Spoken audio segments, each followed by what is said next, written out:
Welcome to the Samurai Channel. We are all students who have been active for the past 3 years through social networking, street speeches, and signature campaigns. The channel is made up of teenagers and is made up of culturally diverse high school students, including Japanese, half European, and those who have studied abroad. The corruption of politicians in Japan today is glaringly obvious. The adults need to wake up and express their opinions clearly. But even if they realize, more than 70 years of misguided history may prevent decisive action. It is we, the youth, who are in this predicament.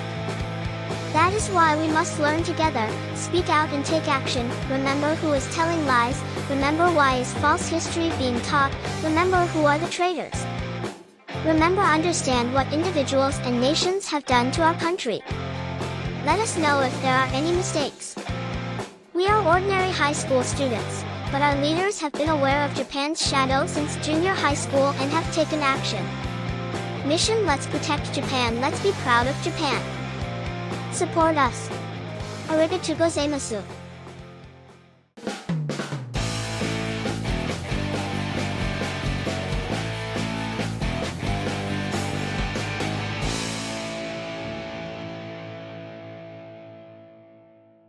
Here are the topics we chose this week. Number 1, Nara Minami High School introduces Miya Daiku program. On the 9th, the Nara Prefectural Board of Education announced the establishment of a rare Department of Traditional Architecture at Nara Prefectural Nara Minami High School nationwide. This department aims to train Miya Daiku, shrine and temple carpenters, and will start in April of Reiwa 8, 2026. Nara Prefecture has the highest number of national treasure buildings in the country, and the goal is to pass down traditional architectural techniques to future generations. In classes, students will receive instruction from active duty Miya Daiku and conduct practical training at cultural property restoration sites. They will learn woodworking techniques using Yoshino cedar and Japanese cypress, cultivating talent to engage in the construction and maintenance of shrines and temples, which I think will make a wonderful contribution to preserving traditional culture. Number 2, Chinese family files lawsuit in Osaka against nationality discrimination in medical expenses.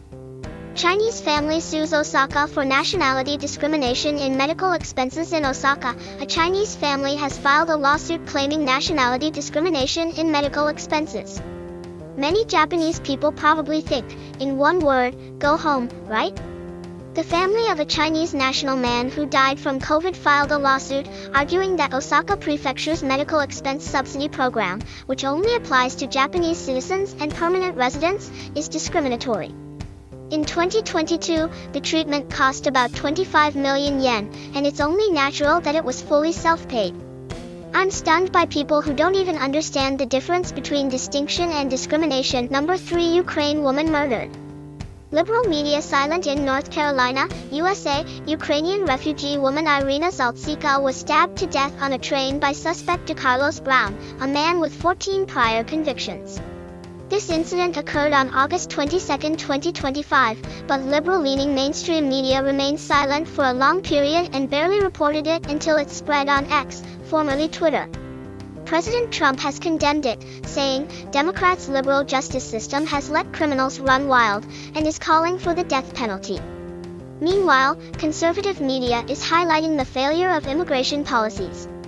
The liberal side's silence, perhaps to avoid racial issues, has drawn criticism. This double standard symbolizes the division in American society. Number 4, Prime Minister Shigeru Ishiba's etiquette violations.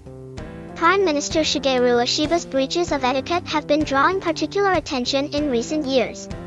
On September 10, 2025, at a luncheon hosted by the Akashino imperial family to celebrate the coming of age of His Highness Prince Hisahito, Prime Minister Ishiba took a sip from his wine glass before His Highness did, violating the proper toasting protocol. This event is a setting that places great emphasis on the imperial family's strict etiquette, where it's common sense to let one's elders drink first. On X, formerly Twitter, posts calling it rude and a disgrace to Japan proliferated, with videos spreading rapidly. Ishiba's etiquette issues have been pointed out before. During his time as Minister of Defense around 2016, at a dinner with Chinese military officials, he challenged them to a drinking contest and was criticized for excessive drinking as unbefitting a diplomatic occasion. Additionally, at the 2024 APEC summit, he shook hands with other leaders while remaining seated and crossed his arms with a sullen expression, which went viral on SNS as utterly disrespectful. During his visit to ISE Grand Shrine, he neglected to bow properly, and his chopstick handling and way of eating onigiri drew criticism for lacking refinement. Number 5 Korean cuisine, yet rising sun flag. At Bite Me Korea. A recently opened Korean restaurant in Cluj-Napoca, Romania's second largest city, they sell Korean-style hot dogs, but the interior is Japanese-style with rising sun flag patterns decorating the walls, sparking controversy. The local Korean community has reacted with outrage, calling it a symbol of militarism and inappropriate. Professor Soo Kyung-deok from Seongsin Women's University in Korea fumed on SNS, "Don't propagate a false version of Korean culture," and media outlets have reported on it one after another. Koreans have forgotten. There was a history where they petitioned for annexation with Japan, pretended to be Japanese in schools and companies, used the rising sun flag, volunteered for the Japanese army, and if rejected, despaired to the point of suicide. Their delusion of turning the rising sun flag into a symbol of militarism is par for the course. Number 6 Mount Fuji entrance fees have mountain accidents. On the Shizuoka side of Mount Fuji, the introduction this summer of a first-time entry fee of 2,000 yen and climbing restrictions has resulted in a halving of distress incidents compared to the previous year, achieving the remarkable feat of 0 fatalities. The number of entrants decreased by about 20% to 88,000 people, but enhanced safety awareness and suppression of reckless climbing proved effective. The revenue of approximately 176 million yen will be utilized for environmental conservation. The Shizuoka governor has acknowledged the results and is considering further strengthening of the rules. On social media, praise is spreading with comments like, "The number of high-quality climbers has increased, highly evaluating sustainable tourism." On the other hand, strict opinions such as, "Penalties should be made even stricter. People who don't follow manners are unnecessary," are also prominent. Number 7, Resign, Koizumi. Voices flood in on September 5th. In Makinohara City, Shizuoka Prefecture, typhoon number .15 triggered a massive tornado, the largest in Japan, destroying or half-destroying over 300 agricultural greenhouses, with damages exceeding 1.1 billion yen. Strawberry farms in particular suffered devastating blows, leaving producers grappling with the double whammy of lost harvests and restoration costs. City officials visited the Ministry of Agriculture, Forestry, and Fisheries to submit a petition to Minister Shigeru Koizumi, but he only gave a vague response of, "We'll consider support for the future." As a poser politician with 0 achievements, his past green policies have been nothing but empty promises. There's no point relying on someone like him. The public is furious, shouting, "Don't prey on farmers' livelihoods." Number 8 Kōryō baseball team internal scandal.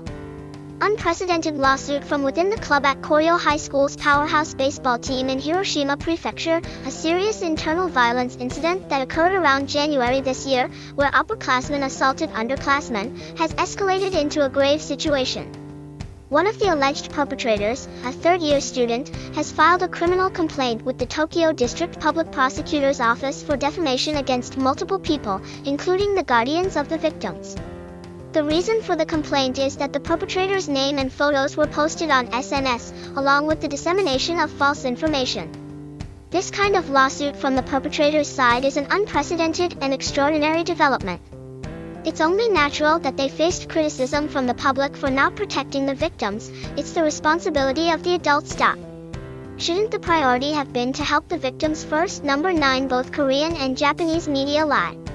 In a news segment by Korean YouTuber Bakken, Korean media reported that the murder of a Korean woman in Setagaya was committed by a Japanese person. The perpetrator is Korean. Japanese media TBS is also a liar. TBS's Hoshi Hiroshi boldly declared that Shigeru Koizumi would not run for office, but in reality, preparations for his candidacy were underway, and he's been criticized for baseless statements. Also, in Nepal, Japanese reports have simplified the youth protests against the government's SNS ban as expanding into a demonstration where more than a dozen people died, but in fact, dissatisfaction with politicians' corruption and inequality forms a major background. Within TBS and Fuji TV, there are many Zainichi Koreans, and there are articles about announcer Yasumi saying that you can't get promoted if you can't speak Korean, or TBS president saying that even if they report lies, they become the truth.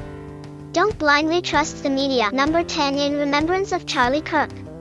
Charlie Kirk was shot and killed on September 10, 2025, at an event at Utah Valley University in Utah.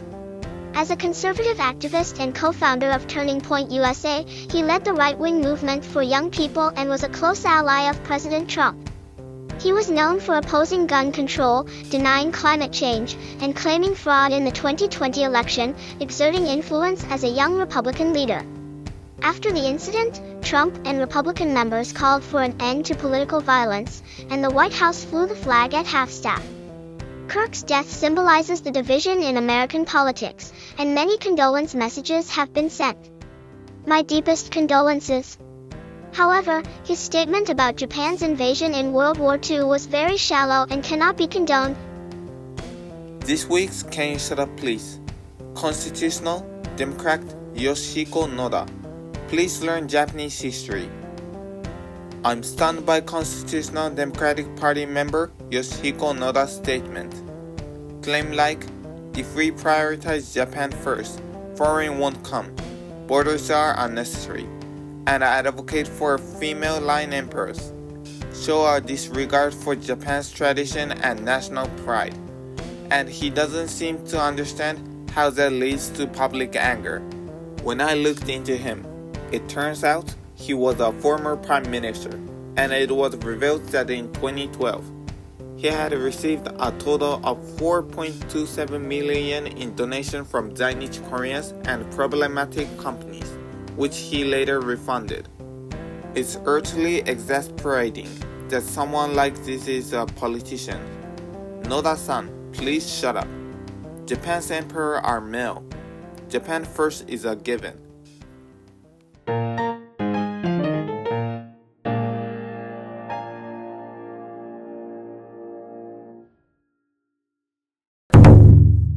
Let's Take Action This Week introduces Professor Masanori Mizuma's blog. Let's all Japanese people write a letter to President Trump in America. Everyone, Ishiba has finally resigned.